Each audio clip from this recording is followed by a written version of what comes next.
ಎಲ್ಲರಿಗೂ ನಮಸ್ಕಾರ. ನನ್ನ ಹೆಸರು ಭೂಮಿಕಾ. ನಾನು 10ನೇ ತರಗತಿಯಲ್ಲಿ ಓದುತ್ತಿದ್ದೇನೆ. ಶ್ರೀ ತರಳಬಾಳು ಜಗದ್ಗುರು ವಿದ್ಯಾಸಂಸ್ಥೆ ರಿಜಿಸ್ಟರ್ ಸಿರಿಗೆರೆ, ಸ್ವಾತಂತ್ರ್ಯ ಜ್ಯೋತಿ ಪ್ರೌಢಶಾಲೆ ರಂಗಾಪುರ ನುಲೇನೂರು.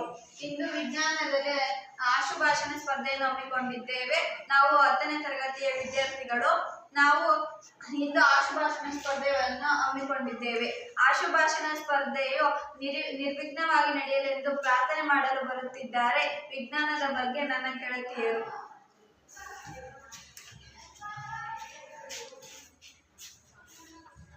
ಸಾಗರದ ನೀರು ಕಾದು ಆವಿಯಾಗಿ ಮೇಲೆ ತಂಪಾಗಿ ಚಲಿಸುವುದು ಮೋಡವಾಗಿ. ಸಾಗರದ ನೀರು ಕಾದು ಆವಿಯಾಗಿ ಮೇಲೆ ತಂಪಾಗಿ ಚಲಿಸುವುದು ಮೋಡವಾಗಿ. ಭಾರವಾಗಿ ಬೀಳುವುದು ಮಳೆಯಾಗಿ, ಭಾರವಾಗಿ ಬೆಳೆಯುವುದು ಮಳೆಯಾಗಿ, ಮತ್ತೆ ಸಾಗರವ ಸೇರುವುದು ನದಿಯಾಗಿ, ಮತ್ತೆ ಸಾಗರವ ಸೇರುವುದು ನದಿಯಾಗಿ. ಸಾಗರದ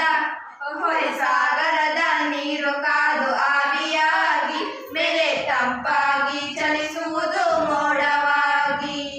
ಮೋಡದ ಹನಿ ಮೂಲಕ ಸೂರ್ಯನ ಕಿರಣ ಆಗುವುದು ಅದರಲ್ಲಿ ವಕ್ರೀಭವನ. ಮೋಡದ ಹನಿ ಮೂಲಕ ಸೂರ್ಯನ ಕಿರಣ ಆಗುವುದು ಅದರಲ್ಲಿ ವಕ್ರೀಭವನ. ವರುಣ ವಿಭಜನೆ ಹೊಂದಿ 7 ಬಣ್ಣ, ವರುಣ ವಿಭಜನೆ ಹೊಂದಿ 7 ಬಣ್ಣ. ಕಾಮನ ಬಿಲ್ಲಾಗಿ ಕಾಣುವುದಣ್ಣ, ಕಾಮನ ಬಿಲ್ಲಾಗಿ ಕಾಣುವುದಣ್ಣ. ಸಾಗರದ ಸಾಗರದ ನೀರು ಕಾದು ಆವಿಯಾಗಿ ಮೇಲೆ ತಂಪಾಗಿ ಚಲಿಸುವುದು ಮೋಡವಾಗಿ. ಭಾರತದ ಬೇಸಾಯಕ್ಕೆ ಮಳೆಗಾಲ, ಅದು ಬಾರದಿದ್ದರೆ ಬರುವುದು ಬರಗಾಲ. ಭಾರತದ ಬೇಸಾಯಕ್ಕೆ ಮಳೆಗಾಲ, ಅದು ಬಾರದಿದ್ದರೆ ಬರುವುದು ಬರಗಾಲ. ಮಳೆಯನ್ನೇ ನಂಬಿದ ನಮ್ಮ ರೈತ, ಮಳೆಯನ್ನೇ ನಂಬಿದ ನಮ್ಮ ರೈತ.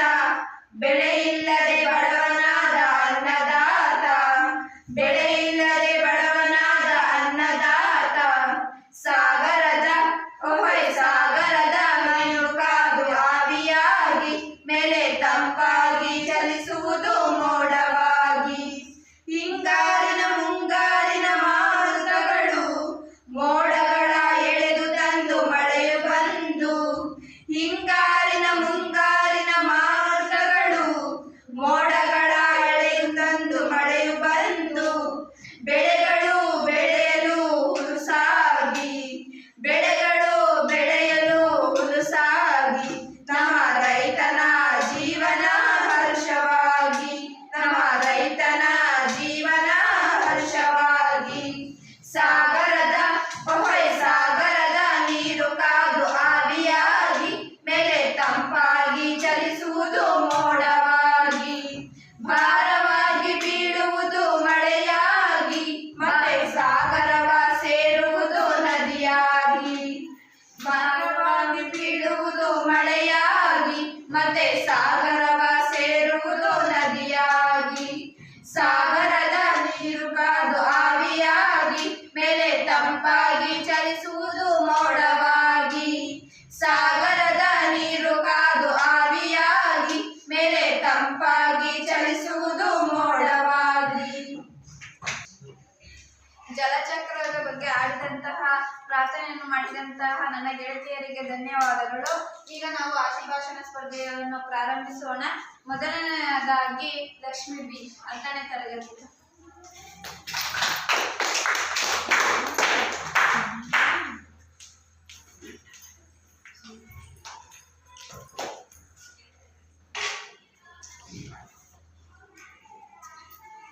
ನನಗೆ ಬಂದಿರುವ ವಿಷಯ ಕಮಟುವಿಕೆ ಎಂದರೇನು? ಕಮಟುವಿಕೆ ಎಂದರೆ ಕೊಬ್ಬು ಮತ್ತು ಎಣ್ಣೆ ಪದಾರ್ಥಗಳು ಉತ್ಕರ್ಷಣಗೊಂಡು ವಾಸನೆ ಮತ್ತು ರುಚಿ ಬದಲಾಗುತ್ತದೆ. ಇದಕ್ಕೆ ಕಮಟುವಿಕೆ ಎನ್ನುವರು. ಧನ್ಯವಾದ. ಕಮಟುವಿಕೆ ಎಂದರೇನು ಎಂದು ತಿಳಿಸಿದಂತಹ ಲಕ್ಷ್ಮೀದೇವಿ ಬಿ ಅವರಿಗೆ ಧನ್ಯವಾದಗಳು. ನಂತರ ಬೇಬಿ ಟಿ.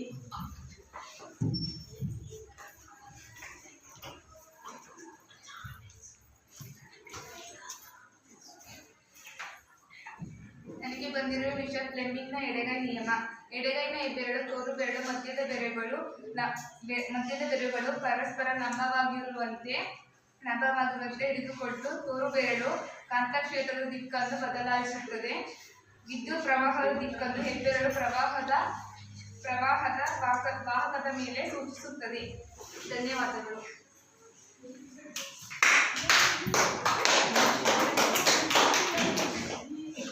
ನಮಗೆ ಪರೀಕ್ಷೆಯಲ್ಲಿ ಬರುವಂತಹ ಫ್ಲೆಮಿಂಗ್ನ ಎಡಗೈ ನಿಯಮದ ಬಗ್ಗೆ ತಿಳಿಸಿಕೊಟ್ಟಂತಹ ಮತ್ತು ಅದರ ಅರ್ಥವನ್ನು ತಿಳಿಸಿಕೊಟ್ಟಂತಹ ಬೇಬಿ ಅವರಿಗೆ ಧನ್ಯವಾದಗಳು.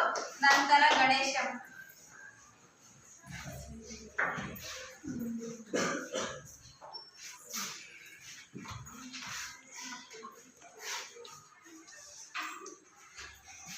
ನನ್ನ ಹೆಸರು ಗಣೇಶನ್. ನಾನು 10ನೇ ತರಗತಿಯಲ್ಲಿ ಓದುತ್ತಿದ್ದೇನೆ. ನನಗೆ ಬಂದಿರುವ ವಿಷಯ ಆಹಾರದ ಜೀರ್ಣಕ್ರಿಯೆಯಲ್ಲಿ ಲಾಲಾರಸದ ಪಾತ್ರವೇನು. ಲಾಲಾರಸ ಗ್ರಂಥಿಯಿಂದ ಲಾಲಾರಸವೆಂಬ ದ್ರವ ಉತ್ಪತ್ತಿಯಾಗುತ್ತದೆ. ನಾವು ಸೇವಿಸುವ ಆಹಾರದ ಇನ್ನೊಂದು ಅಂಶವೆಂದರೆ ಅದರ ಸಂಕೀರ್ಣತೆ. ಲಾಲಾರಸವು ಲಾಲಾರಸದ ಅಮೈಲೇಸ್ ಎಂಬ ಕಿಣ್ವವನ್ನು ಹೊಂದಿದ್ದು ಅದು ಪಿಷ್ಟ ಎಂಬ ಸಂಕೀರ್ಣ ಅಣುವನ್ನು ವಿಭಜಿಸಿ ಸಕ್ಕರೆಯನ್ನು ಬಿಡುಗಡೆ ಮಾಡುತ್ತದೆ. ಆಹಾರವು ಲಾಲಾರಸದೊಂದಿಗೆ ಚೆನ್ನಾಗಿ ಮಿಶ್ರಣಗೊಂಡು ಸ್ನಾಯುವಿನಿಂದಾದ ನಾಲಿಗೆಯ ಸಹಾಯದಿಂದ ಬಾಯಿಯ ತುಂಬ ಚಲಿಸುತ್ತದೆ. ಆಹಾರವನ್ನು ಜರಿದು ಜೀರ್ಣಕ್ರಿಯೆಗೆ ಸಹಾಯ ಮಾಡುತ್ತದೆ. ಧನ್ಯವಾದಗಳು. ಲಾಲಾರಸದ ಪಾತ್ರದ ಬಗ್ಗೆ ಸಂಪೂರ್ಣ ಮಾಹಿತಿಯನ್ನು ತಿಳಿಸಿಕೊಟ್ಟ ಗಣೇಶ್ ಅವರಿಗೆ ಧನ್ಯವಾದಗಳು. ನಂತರದಾಗಿ ಅನುಷಾ.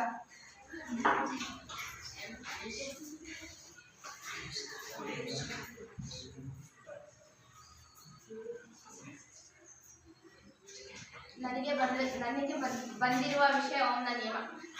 ಓಂನ ನಿಯಮ ಎಂದರೆ ಸ್ಥಿರವಾದ ತಾಪಮಾನದಲ್ಲಿ ವಿದ್ಯುತ್ ಮಂಡಲದಲ್ಲಿನ ಲೋಹದ ತಲೆಗೆ ನಡುವಿನ ವಿಭವಾಂತರ V ಅದರ ಮೂಲಕ ಹರಿಯುವ ವಿದ್ಯುತ್ ಪ್ರವಾಹಕ್ಕೆ ನೇರ ಅನುಪಾತದಲ್ಲಿ ಇರುತ್ತದೆ. ಇದನ್ನು ಓಂನ ನಿಯಮ ಎಂದರು. ಓಂನ ನಿಯಮದ ಸೂತ್ರ V proportional to I. V is equal to IR.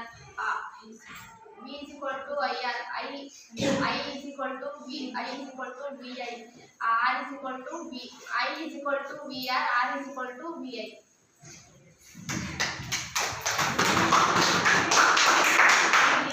Anusha ಅವರು ಸಹ ಓಂನ ನಿಯಮವನ್ನು ತಿಳಿಸಿಕೊಟ್ಟಿದ್ದಕ್ಕೆ ಧನ್ಯವಾದಗಳು. ನಂತರದಾಗಿ ಕಾವ್ಯಜಿ.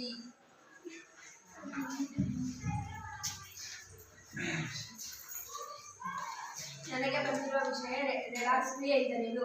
ಕ್ರಿಯೆಯಲ್ಲಿ ಒಂದು ಉತ್ಕರ್ಷಣಗೊಂಡಿರುವ ಮತ್ತೊಂದು ಪ್ರತಿವರ್ತಕವು ಅಪಕರ್ಷಣಗೊಂಡಿರುವ ಕ್ರಿಯೆಯನ್ನು ಉತ್ಕರ್ಷಣ ರೆಡಾಕ್ಸ್ ಕ್ರಿಯೆ ಎನ್ನುವರು.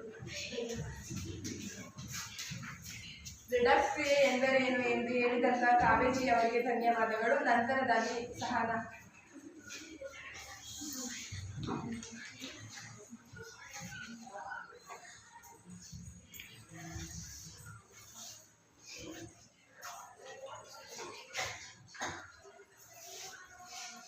ನನಗೆ ಬಂದ ವಿಷಯ ಬಲಗೈನ ನಿಯಮ.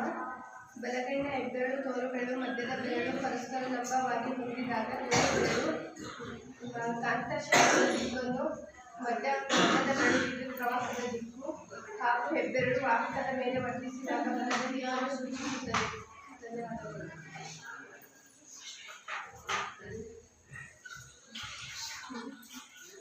ಫ್ಲೆಮಿಂಗ್ನ ಬಲಗೈ ನಿಯಮವನ್ನು ತಿಳಿಸಿಕೊಟ್ಟಂತಹ ಸಹನಾ ಅವರಿಗೆ ಧನ್ಯವಾದಗಳು.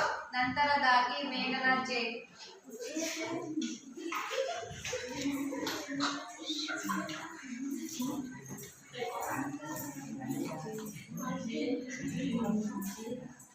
ನನ್ನ ಹೆಸರು ಮೇಘನಾ. ನನಗೆ ಬಂದಿರುವ ವಿಷಯ ಅಂತರುಷ್ಣಕ ಕ್ರಿಯೆ ಮತ್ತು ಬಹಿರುಷ್ಣಕ ಕ್ರಿಯೆ. ಅಂತರುಷ್ಣಕ ಕ್ರಿಯೆ ಎಂದರೆ ಸಮೀಕರಣದಲ್ಲಿ ಉತ್ಪನ್ನಗಳೊಂದಿಗೆ ಉಷ್ಣವನ್ನು ಪಡೆದುಕೊಳ್ಳುವ ಕ್ರಿಯೆಗೆ ಅಂತರುಷ್ಣಕ ಕ್ರಿಯೆ ಎನ್ನುವರು. ಬಹಿರುಷ್ಣಕ ಕ್ರಿಯೆ ಸಮೀಕರಣದಲ್ಲಿ ಉತ್ಪನ್ನಗಳೊಂದಿಗೆ ಉಷ್ಣವು ಬಿಡುಗಡೆಯಾಗುವುದಕ್ಕೆ ಬಹಿರುಷ್ಣಕ ಕ್ರಿಯೆ ಎನ್ನುವರು.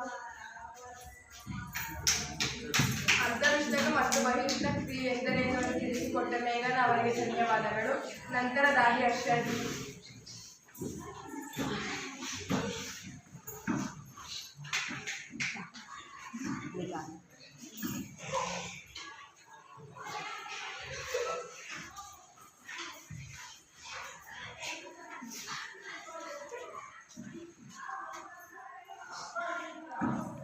ನನಗೆ ಬಂದಿರುವ ವಿಷಯ ದ್ಯುತಿ ಸಂಶ್ಲೇಷಣೆ ಕ್ರಿಯೆಯನ್ನು ವಿವರಿಸಿ.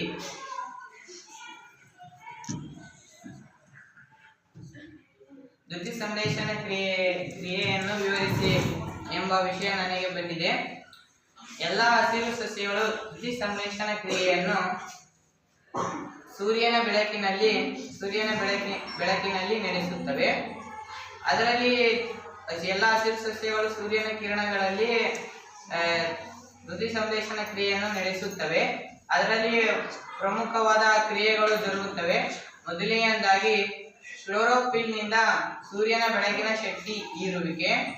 ನಂತರದಾಗಿ ಎರಡನೆಯದು ಬೆಳಕಿನ ಶಕ್ತಿಯು ರಾಸಾಯನಿಕ ಶಕ್ತಿಯಾಗಿ ಪರಿವರ್ತನೆಗೊಳ್ಳುತ್ತದೆ ಮತ್ತು ನೀರಿನ ಅಣುಗಳು ಆಕ್ಸಿಜನ್ ಮತ್ತು ಹೈಡ್ರೋಜನ್ ಆಗಿ ವಿಭಜಿಸಲ್ಪಡುತ್ತವೆ. ನಂತರದಾಗಿ ಮೂರನೆಯದು ಕಾರ್ಬನ್ ಡೈಆಕ್ಸೈಡ್ ಕಾರ್ಬೋಹೈಡ್ರೇಟ್ ಆಗಿ ಪರಿವರ್ತನೆಗೊಳ್ಳುತ್ತದೆ. ಈ ಎಲ್ಲ ಕ್ರಿಯೆಗಳು ಒಂದಾದ ನಂತರ ಒಂದು ತಕ್ಷಣವೇ ಜರುಗುವುದಿಲ್ಲ. ಮರುಭೂಮಿ ಸಸ್ಯಗಳು ಹಗಲಿನ ವೇಳೆಯಲ್ಲಿ ಕಾರ್ಬನ್ ಡೈಆಕ್ಸೈಡ್ ಅನ್ನು ತೆಗೆದುಕೊಂಡು ಮಧ್ಯಂತರ ವಸ್ತುವೊಂದನ್ನು ತಯಾರಿಸುತ್ತದೆ. ಅದೇ ಮರುಭೂಮಿ ಸಸ್ಯಗಳು ಹಗಲಿನಲ್ಲಿ ಕ್ಲೋರೋಫಿಲ್ ಅನ್ನು ಹೀರಿಕೊಂಡು ಶಕ್ತಿಯ ಆ ವಸ್ತುವನ್ನು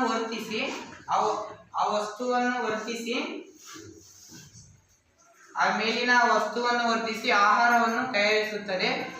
ಧನ್ಯವಾದಗಳು.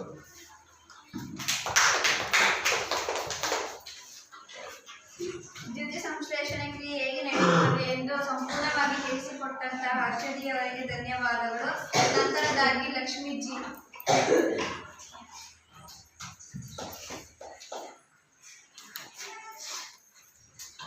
ನನಗೆ ಬಂದಿರುವ ವಿಷಯ ಜಿಪ್ಸಮ್ ಎಂದರೆ ಜಿಪ್ಸಮ್ ಅನ್ನು 373ಕ್ಕೆ ಕಾಯಿಸಿದಾಗ ಅದು ನೀರಿನ ಆವರಣಗಳನ್ನು ಕಳೆದುಕೊಳ್ಳುತ್ತದೆ ಮತ್ತು ಕ್ಯಾಲ್ಸಿಯಂ ಸಲ್ಫೇಟ್ ಹೆಮಿಹೈಡ್ರೇಟ್ಗಳನ್ನು CaSO4 1/2 H2O ಆಗುತ್ತದೆ. ಇದನ್ನೇ ಪ್ಲಾಸ್ಟರ್ ಆಫ್ ಪ್ಯಾರಿಸ್ ಎನ್ನುತ್ತಾರೆ. ಉಪಯೋಗಗಳು: ಬ್ಯಾಂಡೇಜ್ ಮಾಡಲು, ಆಟಿಕೆಗಳನ್ನು ತಯಾರಿಕೆ, ಅಲಂಕಾರಿಕೆ ವಸ್ತುಗಳ ತಯಾರಿಕೆ, ಮನೆಯ ಚಾವಣಿಗೆ ಡಿಸೈನ್ ಅನ್ನು ಮಾಡಲು ಬಳಸುತ್ತಾರೆ. ಧನ್ಯವಾದಗಳು. ಪ್ಲಾಸ್ಟರ್ ಆಫ್ ಪ್ಯಾರಿಸ್ ಎಂದರೇನು ಮತ್ತು ಅದರ ಉಪಯೋಗಗಳು ಏನು ಎಂದು ತಿಳಿಸಿಕೊಟ್ಟಂತಹ ಲಕ್ಷ್ಮೀಜಿ ಅವರಿಗೆ ಧನ್ಯವಾದಗಳು. ನಂತರದಾಗಿ ಕಾವ್ಯ. ನನ್ನ ಹೆಸರು ಕಾವ್ಯ.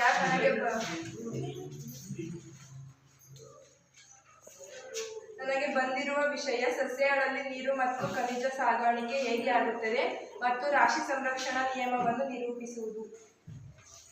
ಮೊದಲನೆಯದಾಗಿ ಸಸ್ಯಗಳಲ್ಲಿ ನೀರು ಮತ್ತು ಖನಿಜ ಸಾಗಾಣಿಕೆ ಹೇಗೆ ಆಗುತ್ತದೆ.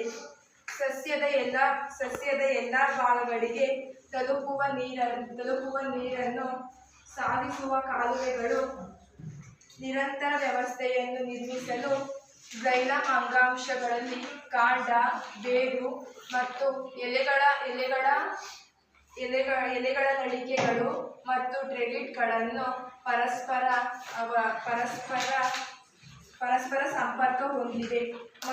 ಮಣ್ಣಿನ ಸಂಪರ್ಕದಲ್ಲಿರುವ ಬೇರುಗಳಲ್ಲಿರುವ ಜೀವಕೋಶಗಳು ಸಕ್ರಿಯವಾಗಿ ಅಯಾನುಗಳನ್ನು ಹೀರಿಕೊಂಡು ಅಯಾನುಗಳ ಸಾರತೆಯನ್ನು ಹೀರಿಕೊಳ್ಳುವ ಒತ್ತಡದಲ್ಲಿ ವ್ಯತ್ಯಾಸವನ್ನುಂಟು ಮಾಡುತ್ತವೆ. ನೀರನ್ನು ನಿರಂತರವಾಗಿ ಚಲಿಸಲು ಈ ವ್ಯತ್ಯಾಸದಿಂದ ಬೇರುಗಳು ಮಣ್ಣಿನಿಂದ ನೀರನ್ನು ಹೀರುತ್ತವೆ. ಬೇರುಗಳು ಜೈಲಮ್ನೊಳಕ್ಕೆ ನೀರಿನ ಸ್ಥಿರವಾದ ಚಲನೆಯು ಮತ್ತು ಒಂದು ಸ್ತಂಭವನ್ನು ಉಂಟು ಮಾಡಿ ನೀರನ್ನು ನಿರಂತರವಾಗಿ ಮೇಲಕ್ಕೆ ತಳ್ಳುತ್ತವೆ. ಅಷ್ಟೇ ಅಲ್ಲದೆ ಎಲೆಗಳ ಜೀವಕೋಶದಿಂದ ಆವಿಯಾಗುವ ನೀರಿನ ಅಣುಗಳು ಶೋಷಣವನ್ನು ಉಂಟು ಮಾಡುವುದರಿಂದ ಬೇರುಗಳು ಜೈಲಮ್ ಕೋಶಗಳಿಂದ ನೀರನ್ನು ಎಳೆಯುತ್ತವೆ. ಈ ರೀತಿ ಸಸ್ಯಗಳಲ್ಲಿ ನೀರು ಮತ್ತು ಖನಿಜಗಳ ಸಾಗಾಣಿಕೆಯಾಗುತ್ತದೆ. ಈಗ ನಾನು ರಾಶಿ ಸಂರಕ್ಷಣಾ ನಿಯಮವನ್ನು ನಿರೂಪಿಸುತ್ತೇನೆ. ರಾಶಿ ಸಂರಕ್ಷಣಾ ನಿಯಮ ರಾಸಾಯನಿಕ ಕ್ರಿಯೆಯಲ್ಲಿ ರಾಶಿಯನ್ನು ಸೃಷ್ಟಿಸುವುದಾಗಲಿ ಅಥವಾ ಲಯಗೊಳಿಸುವುದಾಗಲಿ ಸಾಧ್ಯವಿಲ್ಲ. ಆದ್ದರಿಂದ ರಾಸಾಯನಿಕ ಕ್ರಿಯೆಯಲ್ಲಿ ಉತ್ಪನ್ನಗಳಲ್ಲಿರುವ ಧಾತುಗಳ ಒಟ್ಟು ರಾಶಿಗೆ ಪ್ರತಿವರ್ತಕದಲ್ಲಿರುವ ಒಟ್ಟು ಧಾತುಗಳ ರಾಶಿ ಸಮನಾಗಿರುತ್ತದೆ. ಧನ್ಯವಾದಗಳು. ಸಸ್ಯಗಳಲ್ಲಿ ನೀರು ಮತ್ತು ಖನಿಜಗಳ ಸಾಗಾಣಿಕೆ ಮತ್ತು ರಾಶಿ ಸಂರಕ್ಷಣಾ ನಿಯಮವನ್ನು ತಿಳಿಸಿಕೊಟ್ಟಂತಹ ಕಾವ್ಯ ಅವರಿಗೆ ಧನ್ಯವಾದಗಳು. ಈ ನಂತರ ಅಂಕಿತಾ ಎಸ್.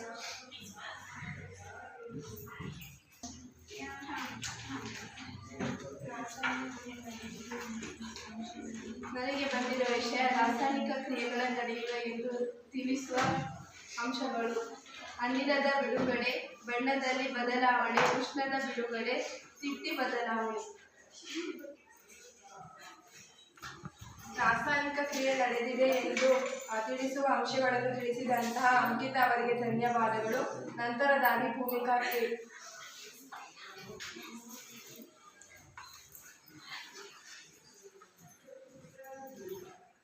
ನನ್ನ ಹೆಸರು ಭೂಮಿಕಾ. ನಾನು 10ನೇ ತರಗತಿಯಲ್ಲಿ ಓದುತ್ತಿದ್ದೇನೆ.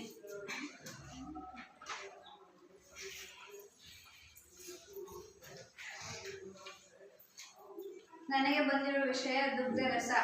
ರಕ್ತದ ಜೊತೆ ಸಾಗಾಣಿಕೆಯಲ್ಲಿ ತೊಡಗಿಸಿಕೊಂಡಿರುವ ಇನ್ನೊಂದು ದ್ರವವೇ ದುಗ್ಧರಸ. ಇದನ್ನು ಅಂಗಾಂಶ ದ್ರವ ಎಂದು ಸಹ ಕರೆಯುವರು. ಲೋಮನಾಳಗಳ ಭಿತ್ತಿಯಲ್ಲಿ ಕಂಡುಬರುವ ರಂಧ್ರಗಳ ಮೂಲಕ ಸ್ವಲ್ಪ ಪ್ರಮಾಣದಲ್ಲಿ ಪ್ಲಾಸ್ಮಾ, ಪ್ರೋಟೀನ್ಗಳು ಮತ್ತು ರಕ್ತ ಜೀವಕೋಶಗಳು ಅಂಗಾಂಶಗಳಲ್ಲಿನ ಅಂತರ್ಕೋಶೀಯ ಅವಕಾಶಗಳೊಡನೆ ಪ್ರವೇಶಿಸಿ ಈ ಅಂತರ್ಕೋಶ ಅಥವಾ ದುಗ್ಧರಸವು ಉಂಟು ಮಾಡುತ್ತದೆ. ಇದು ರಕ್ತದಲ್ಲಿನ ಪ್ಲಾಸ್ಮಾದಂತೆ ಇರುತ್ತದೆ. ಇದು ಬಣ್ಣರಹಿತವಾಗಿದ್ದು ಕಡಿಮೆ ಪ್ರೋಟೀನ್ ಅನ್ನು ಹೊಂದಿರುತ್ತದೆ. ದುಗ್ಧರಸವು ದುಗ್ಧಲೋಮನಾಳಗಳಲ್ಲಿ ಹರಿಯುತ್ತದೆ. ಇದು ಜೀರ್ಣನಾಳದ ಮತ್ತು ಕರುಳಿನಿಂದ ಹೀರಲ್ಪಟ್ಟ ಕೊಬ್ಬನ್ನು ಸಾಗಿಸಲ್ಪಡುತ್ತದೆ ಮತ್ತು ಈ ದುಗ್ಧರಸವು ಜೀವಕೋಶದ ಹೊರಗಿನ ಅಧಿಕ ದ್ರವ ಪದಾರ್ಥವನ್ನು ಮರಳಿ ರಕ್ತಕ್ಕೆ ಹರಿಯಲು ಸಹಾಯ ಮಾಡುತ್ತದೆ. ದುಗ್ಧರಸವು ರಕ್ತದಂತೆ ಸಾಗಾಣಿಕೆ ದ್ರವ. ಇದು ನೇರ ದಿಕ್ಕಿನಲ್ಲಿ ಹರಿಯುತ್ತದೆ. ಮತ್ತು ನನಗೆ ಬಂದಿರುವ ವಿಷಯ ಕೆಲವೊಂದು ಏಕಮಾನಗಳು.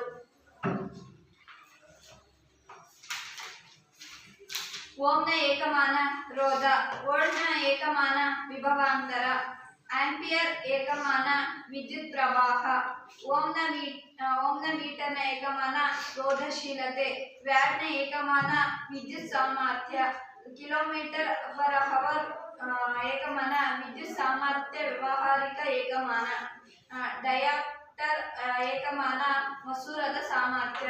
ಧನ್ಯವಾದಗಳು.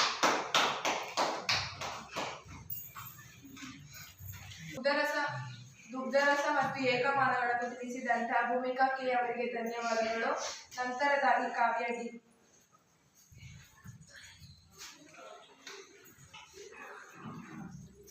ನನಗೆ ಬಂದಿರೋ ವಿಷಯ ಜೌಲನ್ನ ಉಷ್ಣೋತ್ಪಾದನಾ ನಿಯಮ. ಜೌಲನ್ನ ಉಷ್ಣೋತ್ಪಾದನಾ ನಿಯಮದ ಪ್ರಕಾರ ರೋಧಕದಲ್ಲಿ ಉತ್ಪತ್ತಿಯಾದ ಉಷ್ಣವು ರೋಧಕದಲ್ಲಿ ಪ್ರವಹಿಸುತ್ತದೆ. ವಿದ್ಯುತ್ ಪ್ರವಾಹದ ವರ್ಗಕ್ಕೆ ನೇರ ಅನುಪಾತದಲ್ಲಿರುತ್ತದೆ. ವಿದ್ಯುತ್ ಪ್ರವಾಹಕ್ಕೆ ರೋಧವು ನೇರ ಅನುಪಾತದಲ್ಲಿರುತ್ತದೆ. ರೋಧಕಗಳ ಮೂಲಕ ಹರಿಯುವ ವಿದ್ಯುತ್ ಪ್ರವಾಹದ ಕಾಲಕ್ಕೆ ನೇರ ಅನುಪಾತದಲ್ಲಿರುತ್ತದೆ. H=I/R/T. ಧನ್ಯವಾದಗಳು.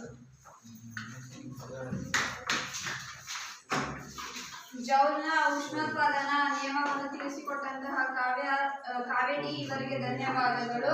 ಇಲ್ಲಿಯವರೆಗೆ ಆಶುಭಾಷಣ ಸ್ಪರ್ಧೆಯಲ್ಲಿ ಭಾಗವಹಿಸಿದಂಥ ನನ್ನ ಸ್ನೇಹಿತರಿಗೆ ಧನ್ಯವಾದಗಳು ಹಾಗೂ ಇಲ್ಲಿಯವರೆಗೆ ಸಹಕರಿಸಿದಂಥ ನಿಮಗೆಲ್ಲರಿಗೂ ಧನ್ಯವಾದಗಳು.